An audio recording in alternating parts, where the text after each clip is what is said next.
At 4:30 a.m.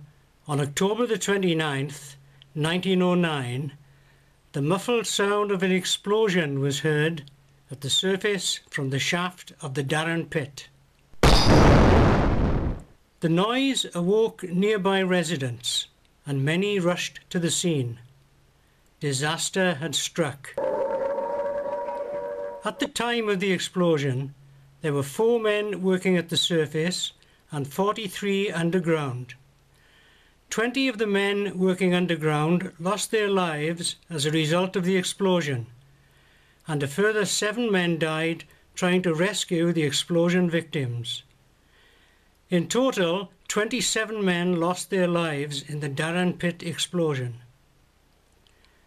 The DARRAN pit was the 3rd colliery in the DARRAN Valley, and it was sunk in 1866 with 2 shafts 110 yards deep and around 17 yards apart.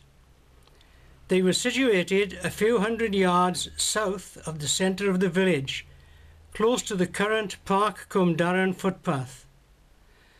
The DARRAN pit was owned by the Rumney Iron Company, and it had an underground connection to the Gilvach colliery, another Rumney Iron Company pit, about 2.5 miles south of Derry. 19 of those working underground at the time of the explosion escaped through the Gilvach shaft, and 4 escaped through the DARRAN shaft. The DARRAN pit was much bigger than its predecessors, with output up to 400 tons of house coal a day and employing 272 men. From its outset, the pit was declared to be gas-free, and safety lamps were not considered necessary. The men used open-flame paraffin lamps attached to their cloth caps. At the coal face, candles were often used, as they made less smoke.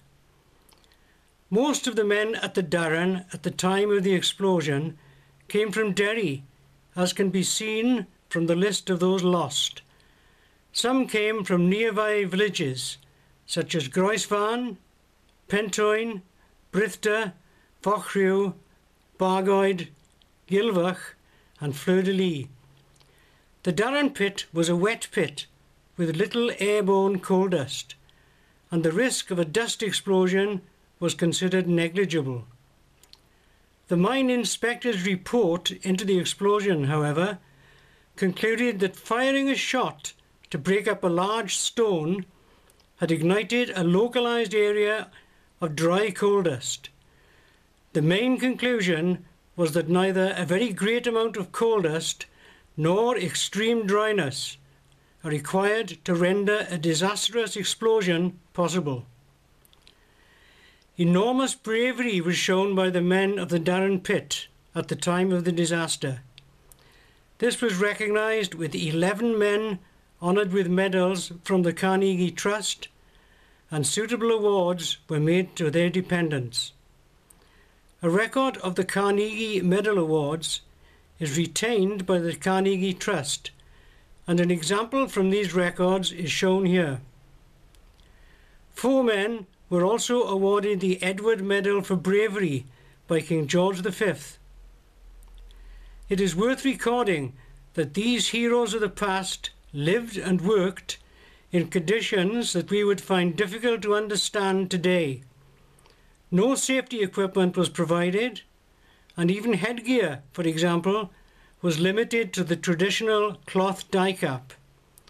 Wages were poor, with a labourer paid a mere £1.32 a week, and the relatively well-paid collier earning a miserly 6.5 for each ton of coal he produced.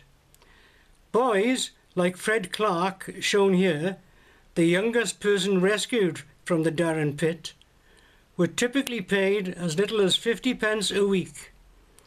These miserly wages were earned by long, strenuous hours for 6-day-a-week working in appalling conditions.